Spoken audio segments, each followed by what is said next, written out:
मोहम्मद बिन कासिम क्यों आया था? इलाहाबाद के एक पंडित है, उन्होंने खुद लिखा है, मैं अपनी बात नहीं पंडित जी की बात कह रहा हूँ।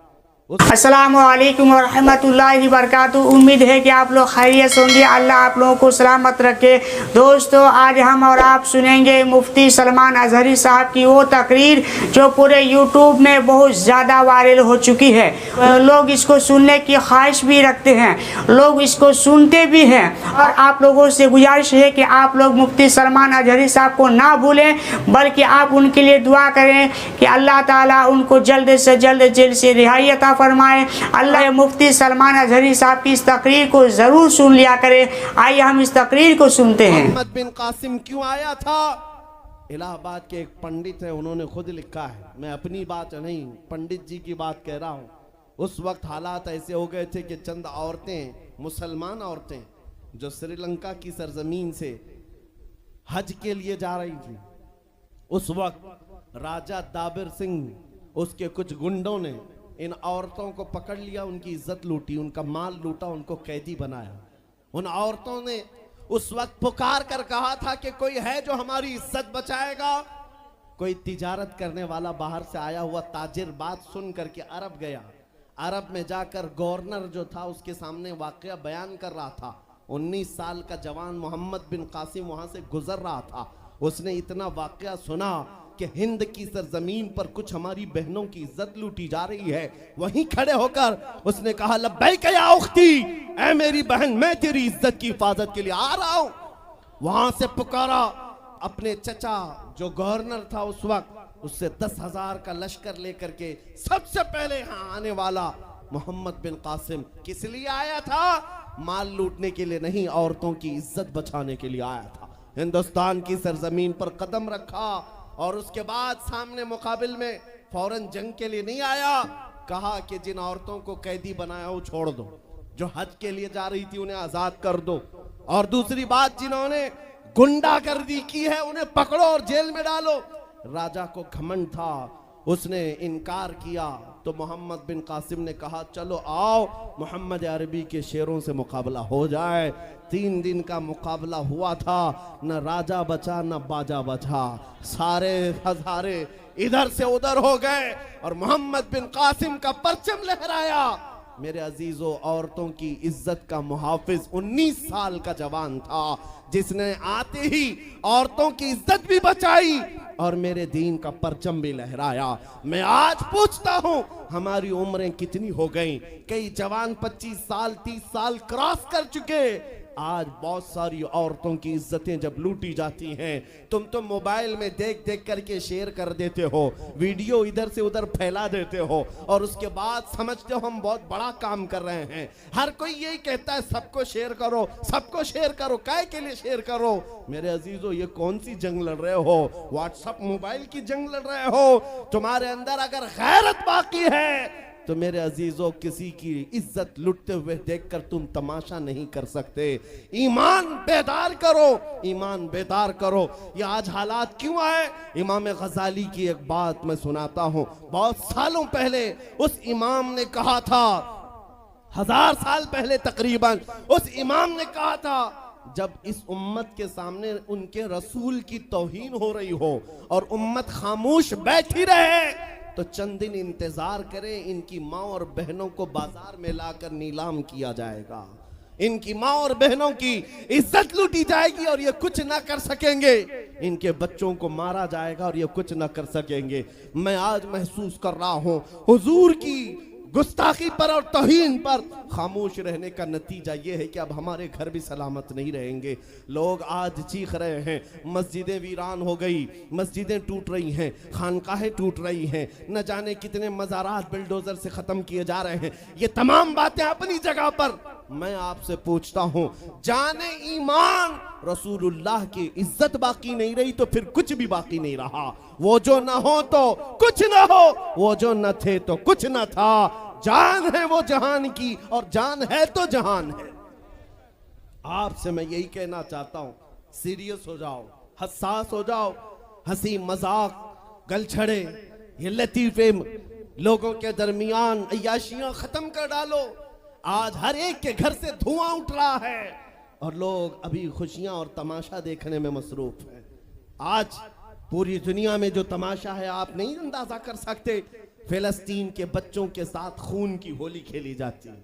हमने इराक में देखा है चंद साल पहले जहां मैदान में खेला करते थे लोग, आज वो मैदान कब्रों से भर चुका है, कब्रों से भर चुका है।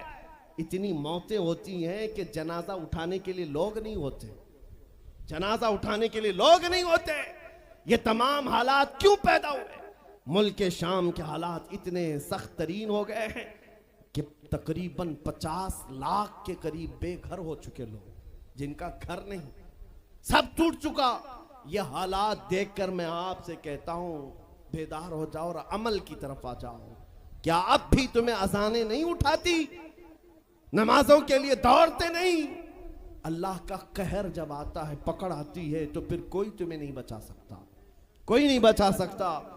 मैं वार्निंग भी दे रहा हूं और आपको बता भी रहा हूं कि नबी करीम सल्लल्लाहु तआला अलैहि वसल्लम का दरवाजा अभी खुला हुआ है, खुला हुआ है। और वो ऐसा नबी है, ऐसा नबी है जिसके दरबार से वाबस्ता होने में कभी आपको शर्म नहीं आएगी इंशाअल्लाह, और कभी आप अपने आप को बेआबरू नहीं समझेंगे, कभी नहीं। मैं अपनी प्रैक्टिकल लाइफ बता रहा हूं। हुजूर की मोहब्बत में, वो वफा में जो मजे हैं वो दुनिया में कहीं नहीं, कहीं नहीं है। जब बेचैन दिल होता है तब भी हम, मेरे अजीजों, गाने सुनकर के अपनी बेचैनी दूर नहीं करते। हम पिकनिक पॉइंट पे जाकर अपनी बेचैनी दूर नहीं करते। जब ज्यादा बेकरारी हो तो यही कहते हैं, उनके निसार कोई कैसे ही रंज में हो। जब याद आ गए हैं सब गम भुला दिए हैं, उनकी महक ने दिल के गुंचे खिला दिए हैं, जिस राह चल दिए हैं कूचे बसा दिए। हुजूर को याद कर लेते हैं, बेचैनी दूर होती है, बेकरारी दूर होती है। आपको मैं ये बात कहना चाहता हूं, हुजूर की वफा में जो इज्जत है वो कहीं नहीं है, हुजूर की गुलामी में जो इज्जत है वो कहीं नहीं। आज आपके दरमियान मैं यहाँ आया हूँ, फतेहपुर सिकरी पहली मर्तबा, लेकिन तुम्हारा जोश और जज्बा मेरे अजीज़ों, रात के 12 बजे के बाद मुझ जैसे एक अदना तालिब इल्म के इस्तकबाल के लिए अगर इतना मजमा खड़ा है, जो खड़ा है खड़ा है, जिसको जगह नहीं वो भी, जिसको जगह है वो भी। क्यों?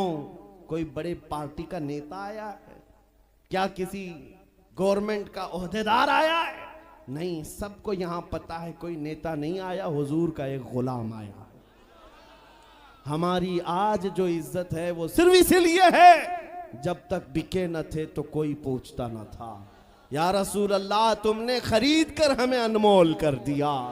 जब तक के मदीने से इशारे नहीं होते, रोशन मेरी किस्मत के सितारे नहीं होते। इसलिए आपसे भी कहता हूं, बेदाम ही बिक जाइए बाजार नबी में, बेदाम ही बिक जाइए बाजार नबी में। अरे इस शान के सौदे में खसारे मैं अपने जुमलों को समेटते हुए ये बात कहता हूँ, धौरा जी की सरजमीन मैंने कभी सुना नहीं या कभी आपसे मुलाकात नहीं की, लेकिन इतना बड़ा मजमा हमें जो सुनने के लिए बैठा है, लोग मुसाफे के लिए आए, फूल हार पेश किए, टूट पड़ते हैं मुलाकातों के लिए।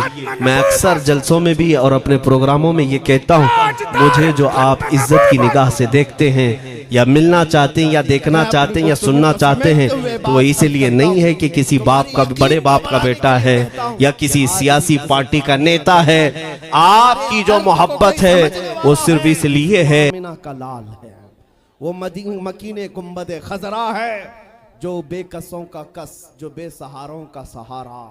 उस रसूल पाक की आदत ही ये है, आता है फकीरों पे उन्हें प्यार कुछ ऐसा, खुद भीख दें और खुद कहें मंगते का भला हो। आपको मैं ये बात बार बार इसलिए कह रहा हूं कि तुम ये मांगना छोड़ दो, लोगों के यहाँ हाथ फैलाना छोड़ दो, इनकी उनकी नौकरी चाकरी करना छोड़ दो। मेरे मुर्शिद ताजु शरिया फरमाया करते, बुल हवस सुन सीमो जर की बंदगी अच्छी नहीं, बुल हवस सुन सीमो जर की बंदगी अच्छी नहीं, उनके दर की भीख अच्छी, सरवरी अच्छी नहीं। दुनिया में कहीं इज्जत नहीं पाओगे जो मेरे नबी की गुलामी में पाओगे। इसलिए कि हमने हुजूर से वाबस्ता होने वालों को देखा है। वो बिलाल हबशी हबशा के रहने वाले थे, अगरचे रंग काला था, लेकिन जब मेरे आका की गुलामी में आए तो मेरे आका ने उन्हें काबे की छत पर चढ़ा दिया और काबे की छत पर से अजान देकर बिलाल ने ये लोगों को बता दिया, ऐ लोगों मुझे देखो, रंग से इज्जत नहीं, मुस्तफा के कदमों से इज्जत।